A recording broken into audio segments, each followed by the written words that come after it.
மழைநீர் வெளியேற்றப்படாத நிலையில் கரூர் அருகே சாலை மறியல் போராட்டம் நடைபெற்று வருகிறது. விவரங்களை தருகிறார் செய்தியாளர் கார்த்திகேயன். கார்த்திகேயன், எப்போதிலிருந்து இந்த பிரச்சனை அங்கு நீடிக்கிறது? மக்களினுடைய போராட்டம் குறித்த விவரங்கள். கரூர் அருகே மருத்துவர் நகர் பகுதியில் சுமார் 50க்கும் மேற்பட்ட குடும்பங்கள் வீடுகள் இருந்து வருகிறது. அந்த பகுதியில் கடந்த 20ஆம் தேதி கரூர் மாநகரில் பெய்த மற்றும் சுற்றுவட்டாரம் பெய்த அதி கனமழையால் சுமார் 12 சென்டிமீட்டர் மழை பதிவான நிலையில் அந்த பகுதியில் வடிகால் வசதி இல்லாததால் மழைநீர் வடியவில்லை.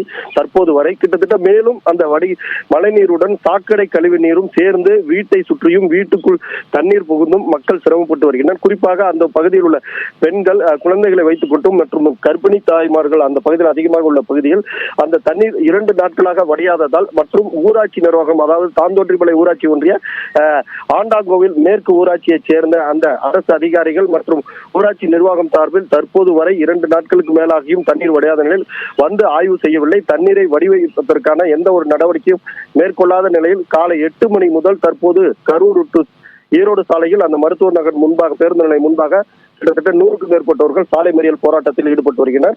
கிட்டத்தட்ட 2 புறங்களையும் சாலை மறியல் போராட்டத்தில் ஈடுபட்டவர்களிடம் போலீசார் பேச்சுவார்த்தை நடத்தி ஒரு பக்கம் மட்டும் தற்போது போராட்டத்தில் ஈடுபட்டு வருகின்றனர். இருந்தாலும் அந்த ஊராட்சி நிர்வாகம் உடனடியாக வந்து இந்த மழைநீர் கழிவுநீர் வடிவதற்கான வசதியை செய்து தந்தால் மட்டுமே நாங்கள் போராட்டத்தை கைவிடுவோம் என்று தெரிவிக்கின்றனர். குறிப்பாக மழை காலங்களில் தொடர்ந்து இதேபோல் 10 ஆண்டுகளாக இந்த நிலை நீடித்து வருவதாகவும் இதனால் குழந்தைகள் மற்றும் பெண்கள் முதியோர்கள் தொடர்ந்து சிரமப்பட்டு வருவதாகவும் தெரிவிக்கின்றனர். 2 நாட்களாக மழை நீர் வடியாத நிலையில் பொதுமக்கள் சாலை மறியல் போராட்டத்தில் ஈடுபட்டுவதால் அந்த பகுதியில் பரபரப்பு ஏற்பட்டு வருது.